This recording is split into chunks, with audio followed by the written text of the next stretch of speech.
ನಮಸ್ತೆ, H N C ಲೈವ್ಗೆ ಸ್ವಾಗತ. ನಾನು ಎಚ್ ಎನ್ ಚಂದ್ರಶೇಖರ್. ಸ್ನೇಹಿತರೆ, ದಯಮಾಡಿ ಎಚ್ ಎನ್ ಸಿ ಲೈವನ್ನು ಸಬ್ಸ್ಕ್ರೈಬ್ ಮಾಡಿ, ವಿಡಿಯೋಗಳನ್ನು ಲೈಕ್ ಮಾಡಿ, ಶೇರ್ ಮಾಡಿ. ನಿಮ್ಮ ಎಲ್ಲ ಸ್ನೇಹಿತರುಗಳು ಕೂಡ ಎಚ್ ಎನ್ ಸಿ ಲೈವನ್ನು ಸಬ್ಸ್ಕ್ರೈಬ್ ಮಾಡಲಿಕ್ಕೆ ಹೇಳಿ.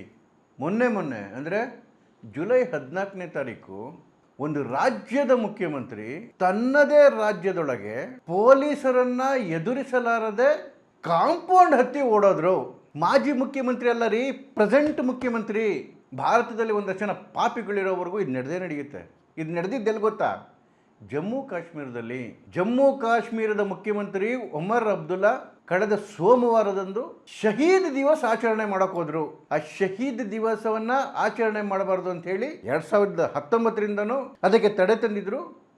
ಅವತ್ತು ಮಾಡಬಾರ್ದು ಅಂತೇಳಿ 144 ಸೆಕ್ಷನ್ ಕೂಡ ಹಾಕಿದ್ದಾರು ಸರ್ಕಾರವೇ.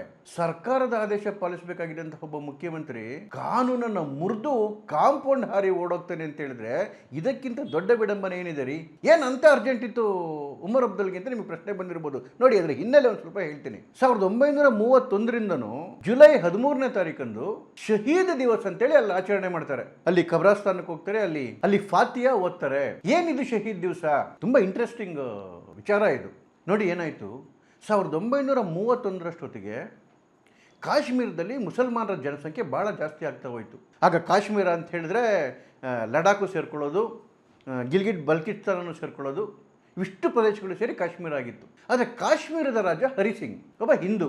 ಮುಂಚೆ ಅದು ಹಿಂದೂಗಳ ಪ್ರಾಬಲ್ಯದ ಜಾಗ ಆಗಿತ್ತು. ಬರ್ತಾ ಬರ್ತಾ ಬರ್ತಾ ಡೆಮೋಗ್ರಫಿ ಚೇಂಜ್ ಆಯಿತು. ಬರ್ತಾ ಬರ್ತಾ ಅದು ಮುಸಲ್ಮಾನರ ಬಾಹುಳ್ಯ ಆಗೋಯಿತು. ಯಾವಾಗ ಮುಸಲ್ಮಾನರ ಬಾಹುಳ್ಯ ಜಾಸ್ತಿ ಆಯಿತು, ಅವರು ಹಿಂದೂ ರಾಜನ ಮೇಲೆ ವಿದ್ರೋಹ ಶುರು ಮಾಡಿದ್ರು, ಗಲಭೆಗಳನ್ನ ಶುರು ಮಾಡಿದ್ರು, ಆ ರಾಜನ ವಿರುದ್ಧ ಪ್ರತಿಭಟನೆಗಳನ್ನು ಶುರು ಮಾಡಿದ್ರು, ದಂಗೆಗಳನ್ನು ಶುರು ಮಾಡಿದ್ರು. ಜೂನ್ 21, 1931ರಲ್ಲಿ ಇದೇ ರೀತಿ ಒಂದು ದೊಡ್ಡ ಪ್ರತಿಭಟನೆ ನಡೀತಿತ್ತು ಶ್ರೀನಗರದಲ್ಲಿ. ಆವತ್ತು ಆ ಜಾಗಕ್ಕೆ ರಾವಲ್ಪಿಂಡಿಯಿಂದ ಒಬ್ಬ ಸೈನಿಕ ಬಂದಿದ್ದ. ಏನು, ಅವನು ಬ್ರಿಟಿಷ್ ಸರ್ಕಾರದ ಒಬ್ಬ ಸೈನಿಕ, ದೇಶದ ಸೈನಿಕ. ಅವನು ರಜೆ ಮೇಲೆ ಶ್ರೀನಗರಕ್ಕೆ ಬಂದಿದ್ದ. ಬಂದವ್ ನೋಡ್ದ, ಅಲ್ಲಿ ಒಂದು ದೊಡ್ಡ ಪ್ರತಿಭಟನೆ ನಡೀತು. ಇದ್ದಕ್ಕಿದ್ದಂಗೆ ಪ್ರತಿಭಟನೆ ಒಳಗಡೆಗೆ ಸೇರ್ಕೊಂಡ, ದೊಡ್ಡದಾಗಿ ಕಿರ್ಚಕ್ಕೆ ಶುರು ಮಾಡ್ದ, ಭಾಷಣವನ್ನ ಮಾಡಕ್ಕೆ ಶುರು ಮಾಡ್ದ. ಏನಂತ ಭಾಷಣ ಮಾಡಿದ್ದು ನೋಡಿ, ಅಲ್ಲಿ ಕಾಣ್ತಾ ಇದೆಯಲ್ಲ ರಾಜಮಹಲ್ ಅಂದ್ರೆ ಅರಮನೆ. ಈ ಅರಮನೆನ ಮಿಟ್ಟಿ ಮೇ ಮಿಲಾದಂಗೆ ಮಣ್ಣುಪಾಲ್ ಮಾಡ್ಬೇಕು ನಾವು. ನಮ್ಮ ಹತ್ರ ಬಂದೂಕಿಲ್ಲ ಅಂದ್ರು, ಶಸ್ತ್ರಾಸ್ತ್ರ ಇಲ್ಲ ಅಂದ್ರೂ ಕಲ್ಲು ಇಟ್ಟಿಗೆ ಇದಾವೆ, ಇವನ್ನೇ ಇಟ್ಕೊಂಡು ನಾವು ರಾಜಮನೆತನ ಧ್ವಂಸ ಮಾಡಬೇಕು ಅಂತೇಳಿ ಉದ್ರೇಕಕಾರಿ ಭಾಷಣವನ್ನು ಮಾಡ್ದ. ಆವತ್ತಿನ ಸರ್ಕಾರ ಅದನ್ನೆಲ್ಲವನ್ನು ರೆಕಾರ್ಡ್ ಮಾಡ್ತು. 25 ಜೂನ್ಗೆ ಅವನು ಅರೆಸ್ಟ್ ಮಾಡಿತು ಸರ್ಕಾರ. ಯಾರನ್ನ? ಅಬ್ದುಲ್ ಖಾದಿರ್ನ. ಸರಿ, 4 ಜುಲೈಯಿಂದ ಕೋರ್ಟ್ ವಿಚಾರಣೆ ಶುರುವಾಯಿತು. 4ನೇ ತಾರೀಕು, 6ನೇ ತಾರೀಕು, 7ನೇ ತಾರೀಕು ಮತ್ತು 9ನೇ ತಾರೀಕು, 13ನೇ ತಾರೀಕಿಗೆ ವಿಚಾರಣೆ ಫಿಕ್ಸ್ ಆಯಿತು. ಈ ಕೋರ್ಟ್ ವಿಚಾರಣೆ ಎಲ್ಲಿ ನಡೀತು ಗೊತ್ತಾ? ಮಾಮೂಲಿ ಕೋರ್ಟಲ್ಲಿ ನಡೀಲಿಲ್ಲ, ಸೆಂಟ್ರಲ್ ಜೈಲಿನ ಕಾಂಪೌಂಡ್ ಒಳಗಡೆಗೆ. ಯಾಕೆ ಅಂತ ಹೇಳಿದ್ರೆ, ಈವನ್ ಬ್ರಿಟಿಷರ ಆಡಳಿತ ಇದ್ದಾಗ್ಲೂ ಇವ್ರ ಪುಂಡಾಟ ಏನು ಕಡಿಮೆ ಇರಲಿಲ್ಲ ಈ ಕಾಶ್ಮೀರಿಗಳದು.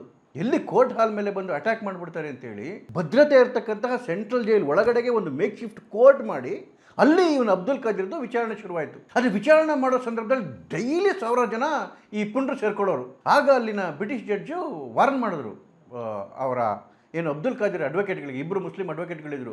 ಅವ್ರಿಗೆ ಹೇಳಿದ್ರು, ಈ ರೀತಿ ಜನನ ಸೇರಿಕೊಂಡ್ರೆ ನಾವು ಕ್ರಮ ತಗೋಬೇಕಾಗುತ್ತೆ ಅಂತ ಹೇಳಿ. ವಿಚಾರಣೆ ಜುಲೈ 13ಕ್ಕೆ ಹೋಯ್ತು. ಜುಲೈ 13ನೇ ತಾರೀಕು ಸುಮಾರು 4,000ದಿಂದ 5,000 ಜನ ಆ ಸೆಂಟ್ರಲ್ ಜೈಲಿನ ಗೇಟ್ ಹತ್ರ ಬಂದು ಜಮಾಯಿಸಿದ್ರು. 4,000ರಿಂದ 5,000 ಜನ. ಒಳಗಡೆ ಇದ್ದಿದ್ದು ಪೊಲೀಸ್ ಫೋರ್ಸ್ ಎಷ್ಟು? ಕೇವಲ 170 ಜನ.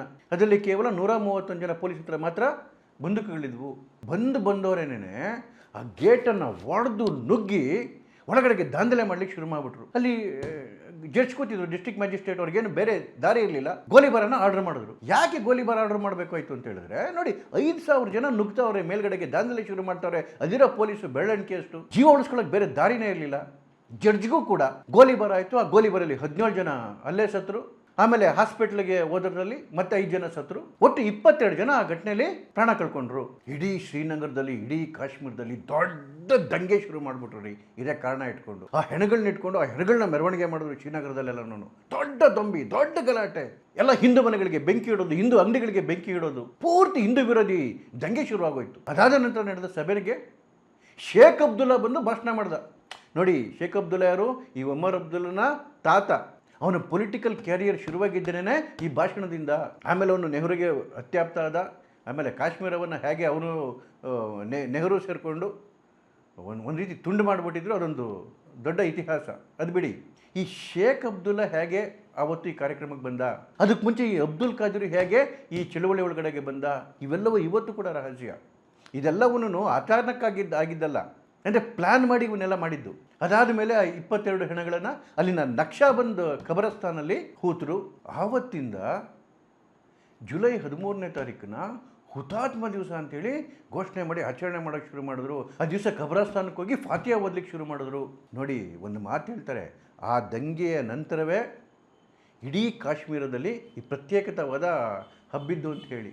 ಯಾವ ಶಹೀದ್ ದಿವಸ ಹಿಂದೂಗಳ ವಿರುದ್ಧವಾಗಿ ಶುರುವಾಯಿತು, ಹಿಂದೂಗಳನ್ನ ದಮನ ಮಾಡೋದಕ್ಕೆ ಶುರುವಾಯಿತು, ಹಿಂದೂಗಳನ್ನ ಕಾಶ್ಮೀರದಿಂದ ಓಡಿಸೋದಕ್ಕೆ ಶುರುವಾಯಿತು, ಒಂದು ರೀತಿ ಹಿಂದೂ ರಾಜನ ವಿರುದ್ಧ ವಿದ್ರೋಹ ಶುರುವಾಗಿತ್ತು. ಸರ್ಕಾರವೇ ಅದನ್ನು ದೇಶದ್ರೋಹ ಅಂತ ಕನ್ಸಿಡರ್ ಮಾಡಿತ್ತು. ಕಾಶ್ಮೀರದ ಪ್ರತ್ಯೇಕತಾವಾದವನ್ನು ಶುರು ಮಾಡಿತ್ತು. ಇಂತಹ ಒಂದು ಕರಾಳ ದಿವಸವನ್ನು ಶಹೀದ್ ದಿವಸ ಅಂತೇಳಿ ಇತ್ತೀಚಿನವರೆಗೂ 2019 ಆಚರಣೆ ಮಾಡ್ಕೊಂಡ್ಬರ್ತಿದ್ರು ಅಂತ ಹೇಳಿದ್ರೆ ಅವರ ಮನಸ್ಥಿತಿ ಒಳಗಡೆ ಎಷ್ಟು ವಿಷಯ ಇದೆ ನೋಡ್ಕೊಳ್ಳಿ, ಭಾರತದ ಬಗ್ಗೆ, ಹಿಂದೂಗಳ ಬಗ್ಗೆ. ಅದಾದ ಮೇಲೆ ಏನಾಯಿತು, 2019 ಆಗಸ್ಟ್ 5ನೇ ತಾರೀಕು ಏನು ಆರ್ಟಿಕಲ್ 370 ತೆಗಿತು ಮೋದಿ ಸರ್ಕಾರ. ಅದಾದ ಮೇಲೆ 2019 ಡಿಸೆಂಬರಲ್ಲಿ ಏನು ಶಹೀದ್ ದಿವಸಕ್ಕೆ ರಜಾ ಕೊಟ್ಟಿದ್ರಲ್ಲ, ಸರ್ಕಾರಿ ರಜಾ ಇತ್ರಿ ಶಹೀದ್ ದಿವಸಕ್ಕೆ, ಅದನ್ನು ಕ್ಯಾನ್ಸಲ್ ಮಾಡಿದ್ರು. ಅದಾದ ಮೇಲೆ ಇತ್ತೀಚೆಗೆ ಜಮ್ಮು ಕಾಶ್ಮೀರದ ಚುನಾವಣೆ ನಡೀತು. ಚುನಾವಣೆಯಲ್ಲಿ ಒಮರ್ ಅಬ್ದುಲ್ಲನ ಪಕ್ಷ ಅಧಿಕಾರ ಹಿಡಿತು. ಒಮರ್ ಅಬ್ದುಲ್ಲಾ ಚೀಫ್ ಮಿನಿಸ್ಟರ್ ಆದರು.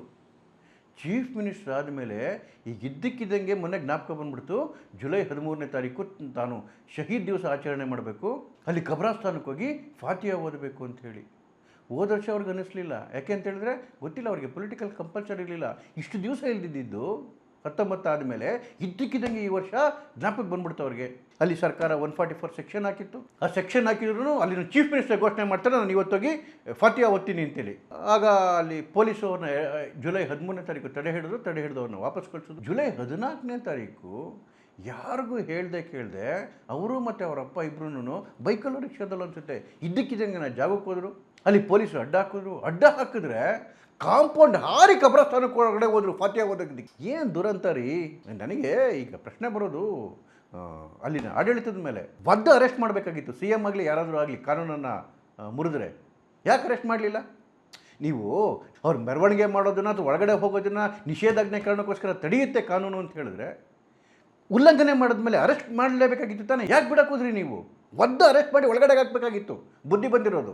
ಆಡಳಿತ ಹೇಗಿರಬೇಕು, ಅಧಿಕಾರಿಗಳು ಹೇಗಿರಬೇಕು ಅಂತೇಳಿ ನಮ್ಮಲ್ಲೇ ಅನೇಕ ಘಟನೆಗಳು ನಡೆದಿದ್ದಾವೆ. 1947ರಲ್ಲಿ ಆಗ ನೆಹರು ಪ್ರಧಾನಮಂತ್ರಿ, ಅಯೋಧ್ಯದಲ್ಲಿ ರಾಮ ಜನ್ಮಭೂಮಿನಲ್ಲಿ ಇದ್ದಕ್ಕಿದ್ದಂಗೆ ಮೂರ್ತಿಗಳು ಪ್ರತ್ಯಕ್ಷ ಆದವು. ವಿಷಯ ಗೊತ್ತಾಗ್ತಿದ್ದಂಗೆ ಈ ನೆಹರುಗೆ ಎಲ್ಲಿಲ್ಲದ ಕೋಪ ಬಂದ್ಬಿಡ್ತಲ್ಲಪ್ಪ. ಆಗ ಗೋವಿಂದ ವಲ್ಲಭ ಪಂತ್ ಉತ್ತರ ಪ್ರದೇಶದ ಚೀಫ್ ಮಿನಿಸ್ಟ್ರು, ಇವರೇ ಕಾಂಗ್ರೆಸ್ ಅವರ ಚೀಫ್ ಮಿನಿಸ್ಟರು. ನೆಹರು ತಕ್ಷಣವೇ ಫೋನ್ ಹೊಡೆದ್ಬಿಟ್ರು ಗೋವಿಂದ ವಲ್ಲಭ ಪಂತ್ಗೆ, ಮೊದಲು ಆ ಮೂರ್ತಿಗಳನ್ನ ಕಿತ್ತಾಕಿ ಅಂತೇಳಿ. ರಾಮನ ಜನ್ಮಸ್ಥಳದಲ್ಲಿ ರಾಮ ಸೀತಾಮಾತೆಯ ಮೂರ್ತಿಯನ್ನು ಕಿತ್ತಾಕು ಅಂತೇಳಿ ಇದೇ ನೆಹರು ಫೋನ್ ಮಾಡಿ ಅಲ್ಲಿನ ಮುಖ್ಯಮಂತ್ರಿಗೆ ಹೇಳಿದ್ರು.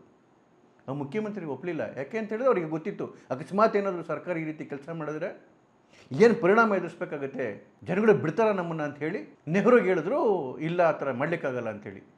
ನೆಹರುಗೆ ತಡ್ಕೊಳ್ಳೋಕ್ಕಾಗಲಿಲ್ಲ. ಈಗಲೇ ನಾನು ಲಕ್ನೋಗೆ ಬರ್ತಿದ್ದೀನಿ ಅಂತೇಳಿ ಫೋನ್ ಹೊಡೆದ್ರು. ಸರಿ, ನೆಹರು ಲಕ್ನೋಗೆ ಬಂದೇ ಬಿಟ್ಟರು. ಬಂದು ಅಲ್ಲಿನ CMಗೆ ಹೇಳಿದ್ರು, ನಾನೀಗ ಫೈಜಾಬಾದ್ಗೆ ಹೋಗ್ತಾ ಇದ್ದೀನಿ ಅಂತ ಹೇಳಿ.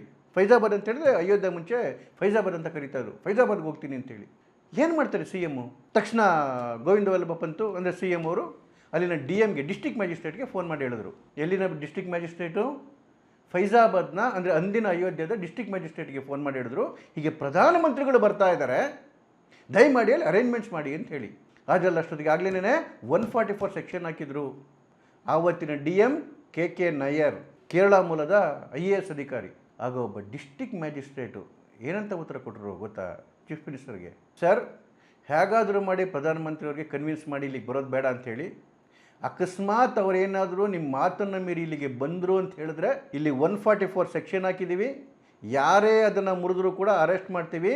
ಪ್ರಧಾನಮಂತ್ರಿಗಳಿಗೆ ಹೇಳಿಬಿಡಿ, ಇಲ್ಲಿಗೆ ಬಂದರೆ ಅವ್ರನ್ನ ಅರೆಸ್ಟ್ ಮಾಡಲೇಬೇಕಾಗುತ್ತೆ, ಬೇರೆ ನಮಗೆ ದಾರಿನೇ ಇಲ್ಲ ಅಂತೇಳಿ. ಇದು ರೀ ಒಬ್ಬ ಅಧಿಕಾರಿಯ ತಾಕತ್ತು, ಕಾನೂನ ಕಾಪಾಡಬೇಕು ಅಂತ ಹೇಳಿದ್ರೆ. ಒಬ್ಬ ಡಿಸ್ಟ್ರಿಕ್ಟ್ ಮ್ಯಾಜಿಸ್ಟ್ರೇಟ್ ಅಂದರೆ ಒಬ್ಬ ನಮ್ಮ DC ಥರ ಒಬ್ಬ DC ಪ್ರಧಾನಮಂತ್ರಿನ ಅರೆಸ್ಟ್ ಮಾಡ್ತೀನಿ ಅಂತ ಹೇಳಿದ್ರು. ಕಾನೂನು ಮುರಿದ್ರೆ ಕಳ್ಳನು ಒಂದೇ, ಪ್ರೈಮ್ ಮಿನಿಸ್ಟರ್ ಒಂದೇ, ಚೀಫ್ ಮಿನಿಸ್ಟರ್ ಒಂದೇ. ಆಗ ಅಲ್ಲಿನ CM ಗೋವಿಂದ ವಲ್ಲಭ ಪಂತ್ ನೆಹರುಗೆ ಹೇಳಿದ್ರು, ನೋಡಿ ನೀವು ಹೋದರೆ ನೀವು ಅರೆಸ್ಟ್ ಆಗ್ತೀರಿ ಅಂತ. ನೆಹರುಗೆ ಬೇರೆ ದಾರಿ ಇರಲಿಲ್ಲ. ಅವರಿಗೆ ಚಿಂತೆ ಶುರುವಾಯಿತು, ಎಲ್ಲ ಉಲ್ಲಂಘಿಸಲು ಹೋದರೆ ಪರಿಸ್ಥಿತಿ ನೆಟ್ಟಿಗಿರಲ್ಲ ಅಂತ ಹೇಳಿ ಮುಖ ಮುಚ್ಕೊಂಡು ವಾಪಸ್ ಹೋದ್ರು ಡೆಲ್ಲಿಗೆ. Prime minister Nehru. ಇದು ಕಾನೂನಿನ ತಾಕತ್ತು. ಈ ಕೆಲಸ ಮಾಡಬೇಕಾಗಿತ್ತು ಶ್ರೀನಗರದ DM ಅಥವಾ ಗವರ್ನರ್ ಅದಕ್ಕೆ ಹೇಳಬೇಕಿತ್ತು. ಯಾರು ಕಾನೂನನ್ನು ಉಲ್ಲಂಘನೆ ಮಾಡಿದ್ರು ಚೀಫ್ ಮಿನಿಸ್ಟರ್ ಒಳಗಡೆಗೆ ಹಾಕಿ ಅಂತೇಳಿ, ಅರೆಸ್ಟ್ ಮಾಡಿ ಅಂತ ಹೇಳಿ. ಈಗ ಬರೋದು ಇನ್ನೊಂದು ಪ್ರಶ್ನೆ, ಕಳೆದ ವರ್ಷ ಎಲ್ಲ ಶಹೀದ್ ದಿವಸ ಮಾಡದೇ ಇರೋ ಒಮರ್ ಅಬ್ದುಲ್ಲಾಗೆ ಇದ್ದಕ್ಕಿದ್ದಂಗೆ ಈ ವರ್ಷ ಮಾಡಬೇಕು ಅಂತ ಉತ್ಸಾಹ ಇಲ್ಲಿಂದ ಬಂದ್ಬಿಡ್ತು. ನೋಡಿ ಏನಾಗಿದೆ, ಒಮರ್ ಅಬ್ದುಲ್ಲಾ ಅಧಿಕಾರಕ್ಕೆ ಬಂದ ಮೇಲಿಂದನೂ ಈ ಹಾರ್ಡ್ಲೈನರ್ ಸಪೋರ್ಟರ್ ಇದ್ರಲ್ಲ, ಏನು ಕಾಶ್ಮೀರನ ಪ್ರತ್ಯೇಕ ಮಾಡಿಬಿಡ್ಬೇಕು ಅಂತೇಳಿ ಪ್ರತ್ಯೇಕವಾದಿ ಮೈಂಡ್ಸೆಟ್ ಇರ್ತಕ್ಕಂತಹ ಕಾಶ್ಮೀರ ಜನ ಇದ್ದಾರಲ್ಲ, ಅವರೆಲ್ಲರೂ ಒಮರ್ ಅಬ್ದುಲ್ಲಾನ ಒಂಥರ ಹೇಟ್ ಮಾಡಲಿಕ್ಕೆ ಶುರು ಮಾಡಿದ್ರು, ದ್ವೇಷ ಮಾಡೋಕ್ಕೆ ಶುರು ಮಾಡಿದ್ರು. ಯಾಕೆ ಅಂತ ಹೇಳಿದ್ರೆ, ಒಮರ್ ಅಬ್ದುಲ್ಲಾ ಭಾರತದ ಪರವಾಗಿ ಮಾತಾಡ್ತಾ ಇದ್ದಾರೆ, ಮೋದಿ ಅವರಿಗೆ ಚೆನ್ನಾಗಿದ್ದಾರೆ, ದೇಶದ ಪರವಾಗಿ ಮಾತಾಡ್ತಿದ್ದಾರೆ ಅಂತೇಳಿ. ಈ ಕೆಲವು ಕಾಶ್ಮೀರಿಗಳಿಗೆ ದೇಶದ ಪರವಾಗಿ ಮಾತಾಡೋದಾಗಲ್ಲ ರೀ, ಅಂಥ ವಿಷಕಾರಿ ಮೈಂಡ್ಸೆಟ್ಟು. ಅಲ್ಲಿ ಏನಾಗಿದೆ, ನಿಧಾನವಾಗಿ ಪ್ರತ್ಯೇಕತೆವಾದಿಗಳ ಶಬ್ದ ಕಡಿಮೆ ಆಗ್ತಾ ಇದೆ. PDPನಲ್ಲಿ ಶಕ್ತಿ ಇಲ್ಲ, ಒಂದು ದೊಡ್ಡ ಸ್ಪೇಸ್ ಕ್ರಿಯೇಟ್ ಆಗಿಬಿಟ್ಟಿದೆ ಅಲ್ಲಿ. ಉಮರ್ ಅಬ್ದುಲ್ಲಾಗೆ ಆ ಸ್ಪೇಸನ್ನು ಕ್ಯಾಪ್ಚರ್ ಮಾಡಬೇಕು ಅಂತ ಇಷ್ಟ. ಯಾವ ಸ್ಪೇಸು? ಹಾರ್ಡ್ಲೈನರ್ ಸ್ಪೇಸು. ಅದಕ್ಕೋಸ್ಕರ ಈ ಹಾರ್ಡ್ಲೈನರ್ ಮನಸ್ಥಿತಿ ಇರೋ ನಾವು ಸಂಪ್ರೀತಿ ಮಾಡೋದಕ್ಕೆ ತಾನು ದೇಶ ವಿರೋಧಿ ಏನು ಶಹೀದ್ ದಿವಸ ನಡೀತಾ ಇತ್ತಲ್ಲ, ಅದನ್ನು ಆಚರಣೆ ಮಾಡೋದು ಮುಖಾಂತರ ನಾನು ಭಾರತದ ವಿರುದ್ಧವಾಗಿದ್ದೀನಿ, ಹಿಂದೂಗಳ ವಿರುದ್ಧವಾಗಿದ್ದೀನಿ ಅಂತೇಳಿ ಜನಕ್ಕೆ ತೋರಿಸ್ಬೇಕಿತ್ತು. ಮತ್ತು ಅವ್ರಿಗೆ ಇನ್ನೊಂದು ಭಯ ಇತ್ತು. ಇವತ್ತೇನು ಪ್ರತ್ಯೇಕವಾದ ಲೀಡರ್ಸ್ಗಳೆಲ್ಲನೂ ಸೈಡ್ಲೈನ್ ಆಗಿಬಿಟ್ಟಿದ್ದಾರೆ, ಮೋದಿ ಸರ್ಕಾರವನ್ನು ಹುಡುಕಿ ಹೊಸ್ಕಾಕ್ಬಿಟ್ಟಿದೆ. ಆ ಸ್ಪೇಸನ್ನು ಯಾವುದಾದ್ರು ಹೊಸ ಪಕ್ಷ ಬಂದ್ಬಿಟ್ಟು ಆಕ್ರಮಣ ಮಾಡಿಬಿಟ್ರೆ ಏನು ಮಾಡಬೇಕು ಅಂತೇಳಿ ಒಂದು ಭಯ ಕೂಡ ಇತ್ತು. ಅಂದರೆ ಕಾಶ್ಮೀರದಲ್ಲಿ ಇನ್ನೊಂದು ಹೊಸ ಪಕ್ಷ ಹುಟ್ಟಬಾರ್ದು, ದೇಶದ ಪರವಾಗಿರೋ ಪಕ್ಷದ್ದಲ್ಲ, ದೇಶದ ವಿರುದ್ಧವಾಗಿರೋ ಪಕ್ಷ ಹುಟ್ಟಬಾರ್ದು. ಯಾಕೆ ಅಂತ ಹೇಳಿದ್ರೆ ಅಲ್ಲಿನ ಕಾಶ್ಮೀರಿಗಳು ಸಪೋರ್ಟ್ ಮಾಡೋದು ಇಂಥ ದೇಶದ್ರೋಹಿಗಳಿಗೇನೇನೆ, ಕಾಶ್ಮೀರ ತುಂಡು ಮಾಡಬೇಕು ಅನ್ನೋರಿಗೇನೆ. ಏನ್ರಿ ಅಲ್ಲಿನ ಜನಗಳ ಮೈಂಡ್ಸೆಟ್ಟು? ಆ ಪಹಲ್ಗಾಮ್ ಆದ ಸಂದರ್ಭದಲ್ಲಿ ಮೊಂಬತ್ತಿಯೆಲ್ಲ ಇಟ್ಕೊಂಡು ನಾಟಕ ಆಡಿದ್ರಲ್ಲ, ಶುದ್ಧ ನಾಟಕವೇ. ಇವತ್ತು ಶಹೀದ್ ದಿವಸ ಅವ್ರ ಯೋಗ್ಯತೆ ಗೊತ್ತಾಗ್ತಾ ಇದೆ. ಯಾವತ್ತೂ ಭಾರತದ ಪರ ಯೋಚನೆ ಮಾಡಲ್ಲ ಅವರು, ಯಾವತ್ತೂ ಹಿಂದೂಗಳ ಪರವಾಗಿ ಯೋಚನೆ ಮಾಡಲ್ಲ. ಒಂಥರ ಹಾವಿಗೆ ಹಾಲಾಗ್ದಂಗೆ ಆಗಿದೆ ನಮಗೆ. ಪಹಲ್ಗಾಮ್ ಘಟನೆ ಆದಮೇಲೆ ಟೂರಿಸಮ್ ಎಲ್ಲ ನಿಂತೋಗಿದೆ, ಅವ್ರು ತಿನ್ನೋಕ್ಕೆ ಕೂಳು ಇಲ್ದಂಗಾಗಿದೆ ಕಾಶ್ಮೀರಿಗಳಿಗೆ. ಅದಕ್ಕೆ ಹೊಸ ನಾಟಕ ಆಡ್ತಾರೆ, ಮುಂಬತ್ತಿ ಇಟ್ಕೊಂಡು ಮೆರವಣಿಗೆ ಮಾಡೋದು, ಆ ನಾಟಕ ಈ ನಾಟಕ. ಯಾಕೆ ಅಂತ ಹೇಳಿದ್ರೆ ಬರಲಿ ಮತ್ತೆ ಹಿಂದೂಗಳು ಮತ್ತೆ ಒಂದಿಷ್ಟು ನಮ್ಮ ತಟ್ಟೆಗೆ ಒಂಚೂರು ಕಾಸು ಹಾಕಲಿ ಅಂತ ಹೇಳಿ. ಅದು ಬಿಟ್ಟರೆ ಬೇರೆ ಯಾವ ಭಾವನೆಯೂ ಇಲ್ಲ. ಇಂಥ ಕ್ರಿಮಿಗಳಿಗೆ ಕೇಂದ್ರ ಸರ್ಕಾರ, ಮೋದಿ ಸರ್ಕಾರ ತಕ್ಕ ಪಾಠ ಕಲಿಸ್ತಾ ಇದೆ. ಆದರೆ ಅದು ಇನ್ನೂ ದೊಡ್ಡ ಮಟ್ಟದಲ್ಲಿ ನಡೀತಲಿ ಅಂತಕ್ಕಂಥ ಒಂದು ಆಶಾಭಾವನೆ ಇದೆ.